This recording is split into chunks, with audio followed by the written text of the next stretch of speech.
আসসালামু আলাইকুম।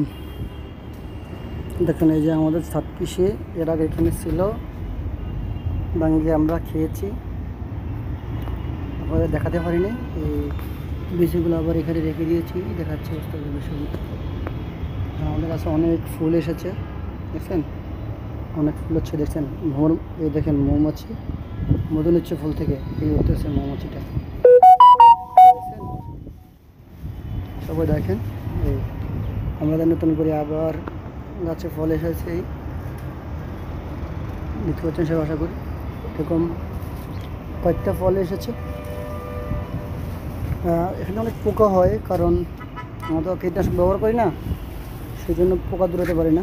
আমাদের গাছে ফল আসছে, আরও এই আমাদের ফল আসছে, এই কয়েকটা ফলই আসছে, চিপা চাপা অনেক ফলই এসেছে। তবে তরমুজ গাছের খুব ফুল এসেছে, ওই মৌমাছি মধু নিচ্ছে ফুল থেকে, দেখছেন এই মৌমাছি ওখানে উঠতেছে, ওই পাশে চলে গেছে। আবার এই আমাদের তরমুজ গাছে অনেক ফুল এসেছে, দেখছেন এই হচ্ছে ফুলের কুল, অনেক ফুল তরমুজ গাছে। এই একটি মনে হয় ফল লেগেছে, দেখা যাচ্ছে। ইনশাল্লাহ দোয়া করবেন সবাই যাতে আমাদের ফলটি আসে। একটি ফলই লেগেছে, এটা তরমুজের ফল, এগুলো লাগে নাই।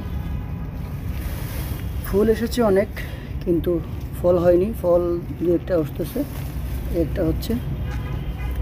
সবাই তো একবার সবাইকে আমি আবার দেখাবো যখন ফল আরও বড়ো হবে।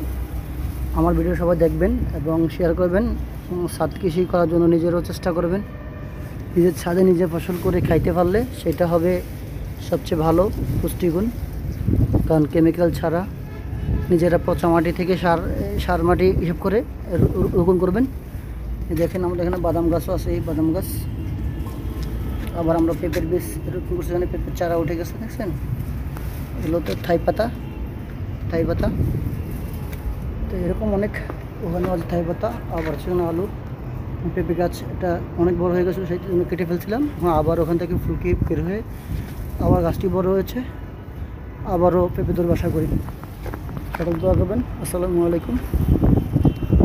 চট্টগ্রাম থেকে, এই চট্টগ্রাম কর্ণফুলী সাগর দেখা যাচ্ছে, দেখছেন। দূর থেকেও দেখবেন না, অনেকক্ষণ দূরে রাখলে হয়তো হালকা দেখা যায়, খালি চোখে দেখা যায়, সমুদ্র দেখা যায়। সমুদ্র এখন অনেক উঁচুতে পানি, যেটা হয়তো জুম করা যায় কিনা। হ্যাঁ,